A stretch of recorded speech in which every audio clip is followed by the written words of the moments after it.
Assalamualaikum warahmatullahi wabarakatuh. Selamat pagi, selamat siang, selamat malam teman-teman.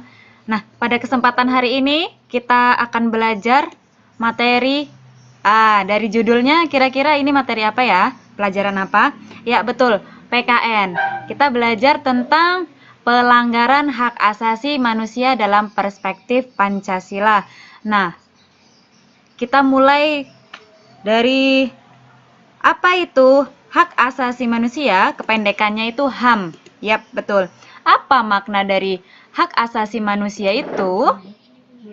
Nah, hak asasi manusia atau HAM adalah hak pokok atau hak dasar manusia yang harus diperhatikan dalam kehidupan sehari-hari dan tercantum dalam berbagai peraturan. Nah, di sini ada berbagai pengertian HAM dari para ahli. Yang pertama dari Umar Seno Aji, ada dari G.J.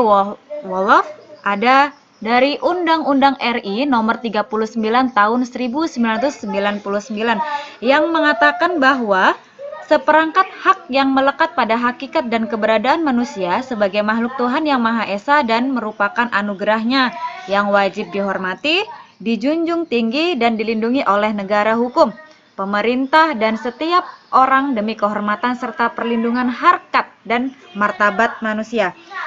Jadi, kesimpulannya hak asasi manusia itu atau HAM adalah bagian yang tidak dapat dipisahkan dari kehidupan manusia secara universal. Nah, selanjutnya ada prinsip-prinsip hak asasi manusia. Prinsip-prinsip HAM itu ada apa aja? Yang pertama, itu tidak dapat dicabut. Artinya, hak asasi manusia tidak dapat diserahkan atau dihilangkan oleh siapapun. Nah, tidak dapat dibagi. Ini yang kedua. Maksudnya itu, manusia berhak memiliki semua hak, baik hak sipil ataupun politik, sosial budaya, dan hak ekonomi. Yang ketiga ada hakiki. Hakiki memiliki makna itu hak dari semua manusia yang sudah ada saat lahir. Berarti HAM ini, hak asasi manusia ini hakiki karena sudah ada sejak lahir. Nah, yang selanjutnya ada universal. Universal ini maksudnya itu berlaku untuk semua manusia tanpa memandang suku, bahasa, status agama, gender, dan berbagai perbedaan lainnya. Jadi universal ini ya semuanya masuk lah, nggak ada beda-beda gitu. Nah, yang selanjutnya ada inklusi. Inklusi ini artinya tidak seorang pun dapat diingkari hak atas perlindungan hak asasi manusia karena faktor eksternal. Contohnya ada ras, warna kulit, jenis kelamin, bahasa, agama, politik, dan pandangan lainnya. Asal nasional atau sosial, kepemilikan atau kelahiran atau status lain. Pokoknya inklusi ini itu tidak seorang pun dapat mengingkarinya. Nah, yang selanjutnya ada partisipatif.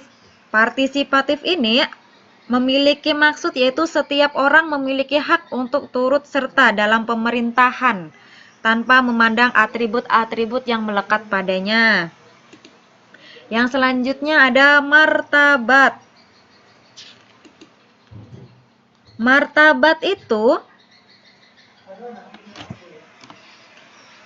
maksudnya pandangan bahwa setiap individu patut untuk dihargai, dijunjung tinggi tanpa memandang usia, budaya, kepercayaan etnis, ras, gender, dan lain sebagainya. Itu namanya martabat, berarti hak manusia yang harus dijunjung tinggi dan dihormati. Yang selanjutnya ada rule of law. Negara wajib untuk secara aktif memastikan terpenuhinya hak-hak dan kebebasan setiap warganya. Nah, yang selanjutnya itu ada tanggung jawab. Tanggung jawab yang dimaksud di sini maksudnya HAM yang bukan merupakan pemberian cuma-cuma dari pemerintah. Jadi ada tanggung jawabnya. Nah, selanjutnya nih, saling berkaitan atau interdependensi.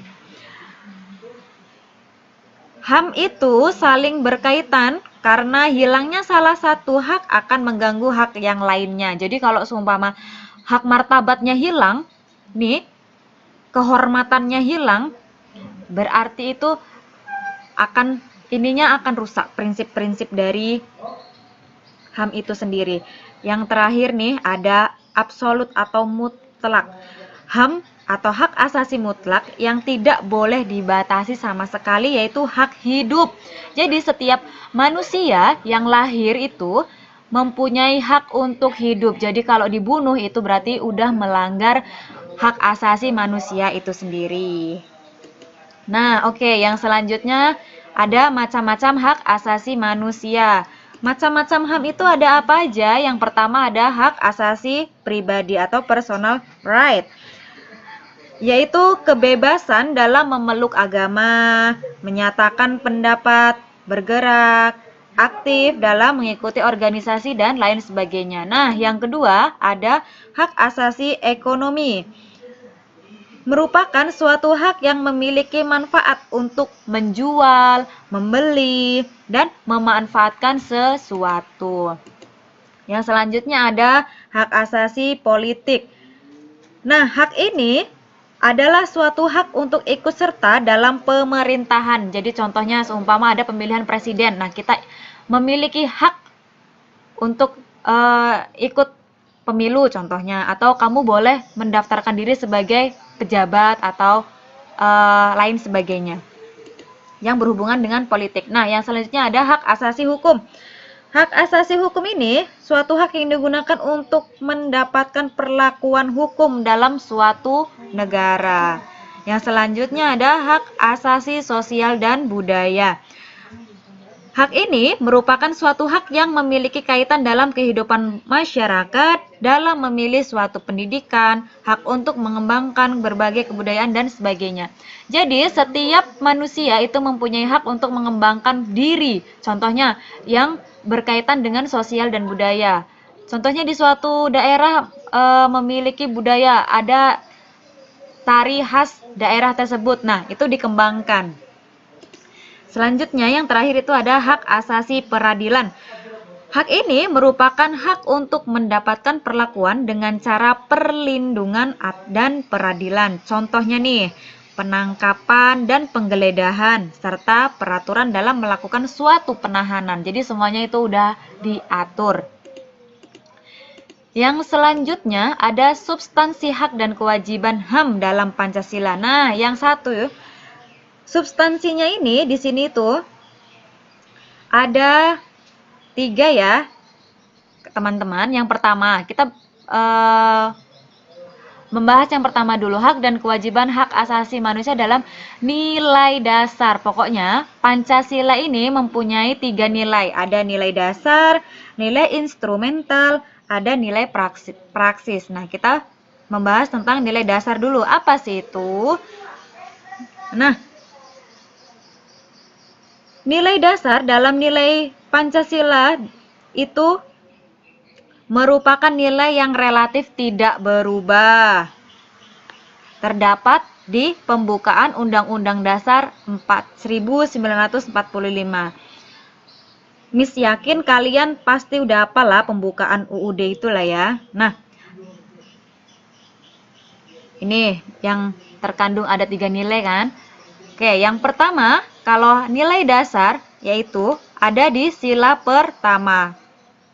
Sila pertama apa? Sila pertama itu ketuhanan yang Maha Esa. Apa sih nilai dasarnya? Nah, nilai dasarnya itu adanya suatu kebebasan dalam memeluk agamanya. Tidak ada paksaan, menghormati kemerdekaan beragama, dan tidak melakukan perilaku diskriminatif terhadap pemeluk agama lainnya. Paham ya sampai sini? Nah, selanjutnya ada sila pertama, ada sila kedua. Apa sih sila kedua ini? Isinya nilai dasarnya itu salah satu contohnya nih ya, Miss tuliskan salah satu contoh. ada 2 contoh di sini. Yang pertama, pengakuan adanya harkat dan martabat warga negara. Sila kedua bunyinya apa? Kemanusiaan yang adil dan beradab. Nah, ini contohnya, adanya rasa menjunjung tinggi nilai kemanusiaan. Selanjutnya, sila ketiga, bunyinya apa? Persatuan Indonesia. Nah, ini contohnya, menempatkan kesatuan, persatuan, dan keselamatan dalam kepentingan bangsa dan negara di atas kepentingan pribadi dan golongan. Nih, mempunyai rasa cinta terhadap tanah air dan memiliki sikap rela berkorban demi kepentingan bangsa dan negara. Itu ya. Selanjutnya adalah sila keempat. Apa bunyinya sila keempat? Kerakyatan yang dipimpin oleh hikmat kebijaksanaan dalam permusyawaratan perwakilan. Apa sih nilai dasarnya? Nah, adanya kedaulatan yang berada di tangan rakyat. Terus, warga negara Indonesia atau WNI merupakan warga masyarakat yang memiliki kedudukan, hak, dan kewajiban yang sama dan setara. Nah, sila yang terakhir nih, sila kelima. Apa bunyinya sila kelima? Keadilan sosial bagi seluruh rakyat Indonesia. Isinya adanya keseimbangan yang terjadi antara hak dan kewajiban. Sini mampu mewujudkan suatu keadilan dalam kehidupan bernegara dan berbangsa. Nah, tadi nilai dasar kan? Sekarang kita bahas tentang nilai instrumental. Sila-sila Pancasila. Nah, dalam nilai instrumental ini itu ada perundang-undangan yang mengatur tentang hak asasi manusia. Yang paling dasarnya atau yang paling kita kenal itu Undang-Undang Dasar pasal 28A sampai pasal 28J. Siapa yang hafal? Kalau yang belum hafal, silakan dibuka lagi buku undang-undangnya. Kamu lihat di situ apa aja peraturan HAM yang ada di situ. Nah, selain itu di sini ada ketetapan MPR, ada keputusan presiden, ada UU nomor 39 tahun 1999 tentang hak asasi manusia. Nah, itu nilai instrumentalnya. Miss, nilai instrumental itu apa sih? Nilai instrumental itu merupakan kelanjutan dari nilai-nilai dasar yang dijabarkan secara lebih kreatif dan dinamis dalam bentuk UUD 1945, UU, dan peraturan perundang-undangan lainnya. Ini loh. Nah, ini peraturannya. Nah, yang selanjutnya, yang ketiga nih, atau yang terakhir ada nilai praksis. Apa itu nilai praksis, Miss? Nilai praksis itu merupakan nilai yang sesungguhnya dilaksanakan pada kehidupan nyata, sehari-hari, dan dalam kehidupan bermasyarakat, berbangsa, dan bernegara. Nih, hak asasi manusia dalam nilai praksis dapat diwujudkan jika nilai-nilai dasar instrumental yang berasal dari Pancasila dapat dilaksanakan dan dikerjakan dalam menjalani kehidupan bermasyarakat sehari-hari yang dilakukan oleh seluruh warga masyarakat di seluruh negara. Negara siapa? Negara Indonesia. Yap, thank you, terima kasih. Jika ada pertanyaan, silahkan kalian tanyakan. Nah, sekian pembelajaran kita hari ini tentang mata pelajaran PKN. Oke, terima kasih. Wassalamualaikum warahmatullahi wabarakatuh. See you.